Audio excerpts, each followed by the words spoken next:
Buenos días, soy Samuel Martín Sosa, responsable de Internacional, y en la clase de hoy os voy a intentar aportar una visión crítica del Acuerdo de París.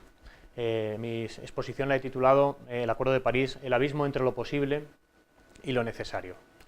Voy a estructurar mi presentación de la siguiente forma. Primero haré una pequeña contextualización del acuerdo, para a continuación señalar algunos de los aspectos positivos, que yo creo que son positivos, de este acuerdo, pero la mayor parte de mi intervención se centrará en ese tercer bloque que reseña los aspectos negativos que yo entiendo que el acuerdo tiene. Por fin, si me da tiempo, daré unas pinceladas a qué ha pasado desde el Acuerdo de París hasta ahora y acabaré con unas breves conclusiones. Me gustaría empezar con esta imagen en la que se reflejan dos escenas que tuvieron lugar de forma simultánea. Las dos fueron en diciembre de 2015, fueron dos eventos coincidentes. Por un lado, mientras se celebraba el Acuerdo de París, la consecución de un acuerdo climático por fin en la capital francesa, al mismo tiempo tenían lugar algunas de las peores inundaciones en los últimos 100 años en la cuarta ciudad de China, una ciudad de casi 5 millones de habitantes, Chennai, donde las inundaciones condujeron a la muerte de 300 personas. Algunas de las industrias más importantes de India quedaron devastadas y muchas personas, miles de personas quedaron sin acceso a alimentos y agua potable. ¿Qué quiero decir con esto? Realmente quiero recordar que más de 30.000 personas mueren al año a causa del cambio climático, un cambio climático que generalmente no han causado, sobre el que no tienen ninguna responsabilidad, ¿no? Lo que quiero señalar es que los tempos políticos no se corresponden o no se compadecen con los tiempos de la crisis climática que estamos viviendo. Vamos a ver, a continuación de esto, si, ya que los tempos no se compadecen, la acción climática que se está proponiendo sí que se compadece con la necesidad que hay, porque realmente estas víctimas son víctimas que necesitan respuestas hoy y no mañana, ¿no? He construido esta gráfica en la que represento cómo han ido evolucionando las emisiones a lo largo de los últimos años. Como vemos, es una línea roja ascendente en la que se ve que las emisiones no han parado de crecer. Y lo que he ido es señalando los hitos más destacables en el ámbito de las negociaciones que se han producido en este periodo de tiempo, ¿no? Desde 1979, cuando se crea el Programa Mundial del Clima. En 1988 nace el IPCC, que como sabéis su misión es analizar toda la información científica, técnica, socioeconómica relativa al cambio climático y proponer estrategias para acometerlo, ¿no? El primer informe del IPCC llega en 1990 y a raíz de su publicación la Asamblea General de Naciones Unidas decide poner en marcha un grupo de trabajo para estudiar la creación de un convenio, ¿no? La creación de este convenio, del Convenio Marco de Naciones Unidas de Cambio Climático, se decide formalmente en la Cumbre de la Tierra de Río de Janeiro. Y ahí ya se dice que, se acuerda que los países tienen que poner en marcha estrategias para abordar las emisiones de gases de efecto invernadero y para adaptarse al cambio climático y proveer una financiación, ¿no? En 1997 sí se aprueba el protocolo de Kioto, pero no es hasta 2005 que se ratifica, 8 años después. Entre medias pasa un tercer informe del IPCC durante la COP de Bonn, ¿no? En 2007 llega el cuarto informe del IPCC en la COP de Bali. Y ahí se pone en marcha el plan de acción de Bali, que marca la trayectoria para lo que debería ser un nuevo acuerdo vinculante, global, que implique a todos los países del mundo y no solo a los desarrollados, ¿no? Un acuerdo que supere a Kioto. Este acuerdo supuestamente tenía que llegar en Copenhague en 2009, en la COP15. Todos sabemos que aquello fue un fracaso en el logro de este acuerdo global, y al final lo que se firmó fue un acuerdo a puerta cerrada entre 5 países, en el que se hacía una especie de declaración formal para intentar no superar el aumento de 2 grados de temperatura a final de siglo respecto a los niveles preindustriales, ¿no? Y con todo esto nos plantamos en 2015 en la COP21 de París y vemos que hemos ido teniendo negociaciones climáticas, más de 20 años de negociaciones climáticas. Los mensajes sobre las necesidades de mitigación no han cambiado esencialmente, informe del IPCC tras informe del IPCC, son las mismas. Es decir, sabemos prácticamente lo que sabíamos, sabemos más, pero sabemos el mensaje clave lo tenemos desde el principio, y es que hay que reducir las emisiones drásticamente. Y sin embargo, lo que ha ocurrido es que desde 1990, el primer informe del IPCC, las emisiones han aumentado un 60%. ¿Qué quiero decir con esto? Quiero decir que llegamos tarde, que hemos perdido una ocasión de oro, hemos tenido un tiempo precioso para agarrar el toro por los cuernos, que nos habría permitido hacer una transición mucho más ordenada, mucho menos dolorosa en términos de vidas humanas, pero no lo hicimos y ahora estamos confrontados a una situación de urgencia total, ¿no? Estamos al borde de una situación de emergencia climática planetaria, en la cual la amenaza solo puede ser excluida mediante la toma de acciones muy radicales que, y esta es mi tesis a lo largo de mi exposición, no son las que se han tomado en París, ¿no? Bueno, y visto de dónde venimos, vamos a ver dónde estamos, en qué situación estamos hoy, ¿no? ¿Qué dice la ciencia que hay que hacer? Pues la ciencia es clara, ¿no? Dice que si no reducimos drásticamente las emisiones, vamos a ir a ese estado de emergencia climática que mencionaba, en el que va a haber dificultad de acceso al agua potable, disminución de la productividad agrícola, graves problemas sanitarios, mayores pérdidas de biodiversidad, etcétera, ¿no? Es decir, el mensaje es claro. ¿Y cómo se reducen drásticamente las emisiones? Bueno, pues la ciencia también lo está diciendo, es decir, el mensaje es unívoco. La relación de las emisiones con la quema de combustibles fósiles por parte de nuestra sociedad es algo que no hay forma de discutirlo, es decir, que es algo que es claro y meridiano. Incluso, vamos, el mensaje de la ciencia lo que dice es que hay que dejar la mayor parte de esos combustibles fósiles en el subsuelo sin tocar, la mayor parte de las reservas conocidas y probadas de combustibles fósiles. Incluso un artículo de Nature del año pasado lo cuantificaba en una tercera parte del petróleo, un 80% del carbón y al menos la mitad del gas. Todo esto para tener un 50% de probabilidades de cumplir con el objetivo de los 2 grados, es decir, prácticamente todo, ¿no? Y si queremos umbrales de seguridad mayores, pues más. Bueno, como dice el último informe del IPCC, el quinto informe, un aumento de temperatura de 2 grados a final de siglo se compadece con una concentración de CO2 en la atmósfera de unas 450 partes por millón, ¿no? Como vemos, eso implica unas reducciones muy fuertes entre el 40 y el 70%, entre el 41 y el 72% de emisiones de aquí a 2050 para seguir disminuyendo en la segunda mitad del siglo hasta el 100%, incluso más allá. Como veis, se llega hasta el 118%. ¿Esto qué quiere decir? Pues quiere decir que hay que capturar de la atmósfera más de lo que se deja de emitir, ¿no? Estos son lo que se llaman emisiones negativas y sobre ellas hablaré más adelante. Este sería bueno, la gráfica que representa los distintos escenarios de concentración de CO2 en la atmósfera que plantea el IPCC. La consistente con los 2 grados sería la franja de azul clarito que está más abajo. Si vemos que si seguimos en una tendencia business as usual, haciendo las cosas como veníamos haciéndolas hasta ahora, pues nos vamos a aumentos de temperatura evidentemente mucho mayores. Me gustaría hacer una salvedad aquí, y es cuando hablamos de las probabilidades, porque muchas veces bueno, pues, se toman los datos, los políticos toman los datos, los medios de comunicación, y enganchan una cifra y parece que es una cosa tan fácil como, bueno, pues si logramos no pasar de 450 partes por millón, nos vamos a salvar, y si no, no nos salvamos. Bueno, en primer lugar estamos hablando de probabilidades, y aquí la letra pequeña hay que sacarla a flote. Realmente lo que está diciendo el IPCC es que si mantenemos la concentración de CO2 en la atmósfera en 450 partes por millón, tenemos entre un 66 y un 100% de probabilidades de no superar los 2 grados. ¿Qué quiere decir esto? Evidentemente que hay todavía, aun haciendo eso, un 33% de posibilidades de superar esos 2 grados. Claro, el nivel de riesgo que estemos dispuestos a asumir como sociedad es importante determinarlo, y parece que hablamos muy alegremente de estas situaciones, pero no sé, es como si yo os dijera a vosotros, bueno, que os subáis un avión todos, que no os preocupéis, que solo hay un 33% de posibilidades que se caiga, ¿no? Eso es como asumir montarte en un avión cuando sabes que hay 30.000 vuelos que se caen al día. Por tanto, creo que a veces se simplifican demasiado los mensajes. En cualquier caso, además, los modelos que maneja el IPCC son modelos lineales, y el sistema climático es un sistema espacio-temporal complejo que, bueno, pues que no encaja siempre bien con los modelos lineales, y hay que tener mayores cautelas, ¿no? Bueno, una cosa que hasta ahora se venía hablando de los 2 grados, de temperatura. Un segundito. Y desde París se ha empezado a hablar, en la corriente mainstream, en la corriente oficial, se ha empezado a hablar del grado y medio, ¿no?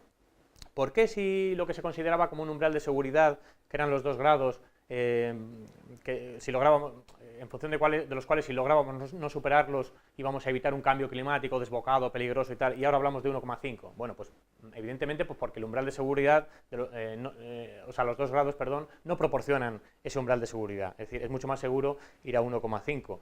En la cumbre de Cancún, en México, más de 100 países, pequeños estados insulares y países menos desarrollados, relanzaron el llamamiento que venían haciendo, esto es una batalla climática de cumbre tras cumbre, de que el límite fuera fijado en 1,5 porque, bueno, un límite de 2 grados les condenaba a muchos de ellos pues, a situaciones muy dolorosas, incluso a la desaparición de algunos estados insulares, ¿no? Para ello, la COP18 de Doha puso en marcha lo que se denominó un diálogo estructurado de expertos que tenía el cometido de producir un informe para ver si realmente esto era así. Y bueno, este informe se hizo público en mayo de 2015, unos meses antes de la COP de París, y bueno, pues evidentemente se concluyó que un calentamiento de 2 grados es muy peligroso y que 1,5 reduciría los riesgos. La razón que hay detrás de esto es que en realidad un objetivo de aumento de temperatura de 2 grados en la media de la temperatura media de la Tierra implica aumentos muy superiores en algunas regiones del planeta, ¿no? Y hay varios subsistemas del sistema clima que están en riesgo de superar los llamados tipping points, que son puntos a partir de los cuales cualquier pequeño cambio en el sistema produce una serie de desajustes incontrolados y bueno, alteraciones con consecuencias totalmente imprevisibles y bueno, a mayor temperatura que aceptemos como media global, pues más riesgo hay de superar esos tipping points, ¿no? Entre estos tipping points que están en riesgo, pues está el deshielo del Ártico y Groenlandia, la pérdida de permafrost y con la consecuente liberación de metano, los monzones, la corriente del Golfo, etcétera, ¿no? Bueno, evidentemente esto, claro, daría más, como digo, más seguridad a los países insulares. Claro, ir a un objetivo de 1,5 implica una concentración de partes por millón de CO2 en la atmósfera mucho menor que la que el IPCC establecía para los 2 grados. Estamos hablando de 350 partes por millón y las reducciones en la primera mitad de siglo ya serían de entre el 70 y el 95%, para ir a un escenario en la segunda mitad de siglo de mucha mayor absorción de lo que se llaman emisiones negativas, ¿no? Bueno, esto claro, el problema es que los escenarios del IPCC, como se venía trabajando con la cifra oficial de 2 grados, no están desarrollados para el 1,5 grados, no existen esos escenarios y ahora hay que desarrollarlos, ¿no? Claro, no se puede hablar, el papel lo aguanta todo y cuando hablamos de reducir las emisiones parece que podemos, bueno, pues en función de cuando decidamos hacer pico en las emisiones, cuando alcancemos el máximo de emisiones, empezar a reducir un poco al ritmo que queramos, pero esto no es así, ¿no? Es decir, los ritmos de reducción no van a ser los que queramos porque el sistema tiene una inercia, el sistema productivo tiene una inercia muy grande y transformarlo es difícil, ¿no? Entonces, pensar que vamos a poder reducir las emisiones a un ritmo muy superior al que venimos creciendo, y venimos creciendo a un ritmo de aproximadamente un 1,8% anual de incremento cada año, pues es quizás descabellado, ¿no? Quizás o poco realista, ¿no? No se compadece con la realidad. Ahí os he traído una gráfica de un estudio muy interesante en la que, bueno, en la curva se ve los rombitos son las emisiones acumuladas, las emisiones históricas, perdón, el área bajo la curva serían las emisiones acumuladas y la franja coloreada indica el nivel de calentamiento o el nivel de aumento de temperatura que se alcanzaría en función de cuándo se haría el pico, ¿no? Y vemos, bueno, que si asumimos un ritmo de decrecimiento, bueno, incluso bastante mayor que el que venimos trayendo de crecimiento de un 2,4%, para no sobrepasar el límite de temperatura de 2 grados, tendríamos que hacer pico en las emisiones esta década, ¿no? Es decir, si queremos tener un porcentaje razonable de permanecer dentro de un aumento de temperatura lo menos dañino posible, es importante hacer pico cuanto antes. Bueno, vamos a pasar a la valoración que se ha hecho del Acuerdo de París. Esta contextualización es importante para ver lo que luego el Acuerdo de París nos trae y qué es lo que tenemos en la mano. Bueno, las lecturas que se han hecho del Acuerdo de París han sido, pues, bueno, variopintas, pero por lo general bastante optimistas y bastante posibilistas, por lo menos en los medios principales. Incluso las organizaciones ecologistas grandes han hecho lecturas bastante positivas. Bueno, resalta, y por eso he traído la cuarta de las valoraciones que aparece ahí, de uno de los padres de la ciencia climática, que es James Hansen, que es un climatólogo retirado ya de la NASA, que bueno, que sin embargo, en contra de estas lecturas optimistas que hacían, digamos, la oficialidad, él dijo que bueno, que él consideraba que el Acuerdo de París había sido un fraude porque no comprometía nada, ¿no? En cualquier caso, el mensaje principal que se estaba lanzando respecto a lo que el Acuerdo de París traía era que el Acuerdo de París marca la senda, marca un cambio de rumbo en la economía para avanzar hacia una economía baja en carbono y marca el principio del fin de los combustibles fósiles, ¿no? Bueno, esto, como veremos a lo largo de mi exposición, yo lo cuestiono. En cualquier caso, una frase que digamos que resumía un poco esta distancia entre lo posible y lo necesario es una frase que dijo Georges Monbiot, un periodista, escritor y naturalista, que es una de las plumas más visibles que tuvo el periódico inglés The Guardian durante la campaña a favor de la desinversión fósil durante los meses previos al Acuerdo de París, que dijo que para lo que podía haber sido un milagro, para lo que debería haber sido un desastre. Bueno, antes de pasar a lo negativo y a explicar por qué yo sitúo esto en el plano más del fracaso que del éxito, voy a resaltar cosas que creo que son positivas del Acuerdo de París. En primer lugar, es un consenso de 195 países, es decir, es un acuerdo que se ha firmado por todos y esto es algo muy distinto a Copenhague, no ha sido el fracaso de Copenhague y esto implica una aceptación unánime de que el cambio climático es un problema de todos, que es un problema que existe y bueno, eso de alguna forma hace que soplen malos tiempos para los negacionistas que bueno, tendrán que de alguna forma replegar velas, ¿no? Esperemos. También implica que se ha hecho un gran esfuerzo en el campo de la negociación. Lo que pasa es que en el marco de las negociaciones el ámbito de lo posible, el ámbito de lo esperable, a veces es estrecho si se compara con la magnitud del reto que tenemos, ¿no? Y ese es un poco mi punto. Otra cosa positiva es que todos han hecho contribuciones, todos los países han hecho contribuciones, también los que no han causado el problema, y desde luego es significativo que estén los principales responsables, ¿no? China y Estados Unidos, que conjuntamente son responsables del 45% de las emisiones globales, han hecho contribuciones en el acuerdo, ¿no? El espíritu de este acuerdo vino señalado desde la COP17 de Durban, donde bueno, se le dio el mandato al comité organizador del nuevo acuerdo, la llamada Plataforma de Acción de Durban, se le dio el mandato de negociar un acuerdo que no fuera un acuerdo internacional en el que Naciones Unidas impone un objetivo y luego reparte hacia abajo, sino que fuera un acuerdo construido de abajo arriba, en el que se le pidiera a los países que hicieran contribuciones y bueno, de forma voluntaria y luego ir sumando y ver si llegaba a lo que era necesario, ¿no? Bueno, a mi modo de ver, este enfoque de abajo arriba cuestiona, en cierto modo, uno de los principios de la Convención Marco de Naciones Unidas, que es el principio de las responsabilidades comunes pero diferenciadas. Porque, claro, el reparto que se hace ya no se hace en base a responsabilidades históricas, o sea, no se prefija un objetivo de carbono, es decir, tenemos un presupuesto de tantas moléculas de carbono que podemos poner en la atmósfera, usted por su responsabilidad histórica toca tanto, usted a tanto, usted a tanto, no, aquí lo que se hace es, bueno, cada uno que ponga lo que quiera y a ver si llegamos, ¿no?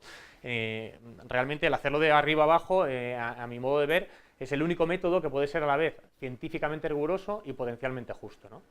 Bueno, sin embargo hay que decir, y esa es la tercera cosa que señalo como positiva, que sí que ha sobrevivido el principio de responsabilidades comunes pero diferenciadas a pesar, en el acuerdo a nivel enunciativo sigue apareciendo, a pesar de los fuertes ataques a los que se vio sometido pues, por parte de Estados Unidos y otros países que querían directamente anularlo basándose en el argumento de que, bueno, que ya no se divide el mundo en países desarrollados y países subdesarrollados, sino que, bueno, que realmente frente a las responsabilidades comunes pero diferenciadas, ellos defendían que se fuera hacia un marco de autodiferenciación responsable, es decir, que cada país ya sería responsable para aportar más de lo que le tocarían de lo que aportaría a otro país que le tocara menos, ¿no? Claro, lo cual es mucho decir y mucho suponer, ¿no? Y mucho confiar en la voluntad de los países. En cualquier caso, sí que se mantiene este principio, también en materia de financiación. Se intentó que la financiación fuera una obligación para todos los países, al final quedó en que seguían siendo los países ricos los que tenían que apoyar financieramente y tecnológicamente la transición a modelos bajos en carbono en los países pobres y que la aportación de los recursos por parte de los países en desarrollo sería voluntaria, ¿no? Otra cosa que se ha vendido como una cosa positiva, y bueno, teóricamente lo es que introduce, como decíamos, el objetivo de 1,5 grados, ¿no? De cara a la galería se ha vendido un poco como la joya de la corona, porque era una demanda histórica, y bueno, pues que se reconoce que, bueno, que esto reduciría el riesgo, el ir a por este objetivo, y los impactos, ¿no? Bueno, ya veremos luego si esto realmente es así o no es así, pero bueno, esto digamos ha sido el éxito como más visible, Pero para mí lo más importante es lo que señalo ahí como el quinto punto, que el acuerdo establece un sistema de transparencia y de rendición de cuentas sobre la base de un sistema de información común y claro y de una revisión periódica, ¿no? Digamos que con este acuerdo en la mano, los países están, o las partes del convenio están obligadas a comunicar periódicamente los inventarios de emisiones, cuál va a ser su absorción antropógena por los sumideros de gases de efecto invernadero. Esto tiene mucho que ver con esas emisiones negativas como digo, las carga el diablo, y hablaré de ellas ahora, y ahora diré por qué digo esto. Los países también tienen que comunicar cuál es el grado de implementación de sus objetivos de mitigación, de sus objetivos de adaptación, la financiación provista a los países en desarrollo, cuál es la transferencia de tecnología que van a hacer, cuál es su fomento de la capacidad a los países en desarrollo. Los países en desarrollo tienen que comunicar también cuáles son sus necesidades de financiación y en qué estado está cuánta financiación han recibido. Y bueno, también por primera vez el Acuerdo de París establece un mecanismo, con toda esta información, según establece el artículo 13 del acuerdo, habrá un comité experto que la evalúe y haga, en función de los resultados de esa evaluación, recomendaciones a la parte del convenio, a cada país, para que eleve su nivel de ambición, ¿no? También se establece, como digo, por primera vez en el acuerdo, un mecanismo de balance mundial, lo que se llama el Global Stocktake, que es un balance del avance colectivo que se está teniendo, tanto en términos de objetivos de temperatura, de meta de reducción de gases de efecto invernadero y de financiación, ¿no? Y además establece un mecanismo para incrementar la ambición climática, y eso organiza para 2018 una primera revisión de los compromisos que hay sobre la mesa, para en 2020 producir una actualización de esos compromisos, ¿no? Y este ciclo se repite cada 5 años. A partir de entonces, en 2023 se haría la siguiente revisión de cuáles son los compromisos ofrecidos, en 2025 la actualización de esos compromisos, ¿no? Esto es muy positivo en el sentido de que, primero es un sistema de gobernanza mucho más participativo, más transparente, en el que se pierde el miedo a compartir la información, pero sobre todo está orientado a aumentar continuamente la ambición de los objetivos, ¿no? Bueno, pues con una óptica bien pensante y con una voluntad interpretativa posibilista, se podría pensar que, París está creando el marco para llenarse de buenas acciones, ¿no? Pero, desde luego, estas buenas acciones no están garantizadas en absoluto, ¿no? Y dependerá en cualquier caso de la voluntad y de la responsabilidad de los países, algo que muchas veces ha brillado por su ausencia, ¿no?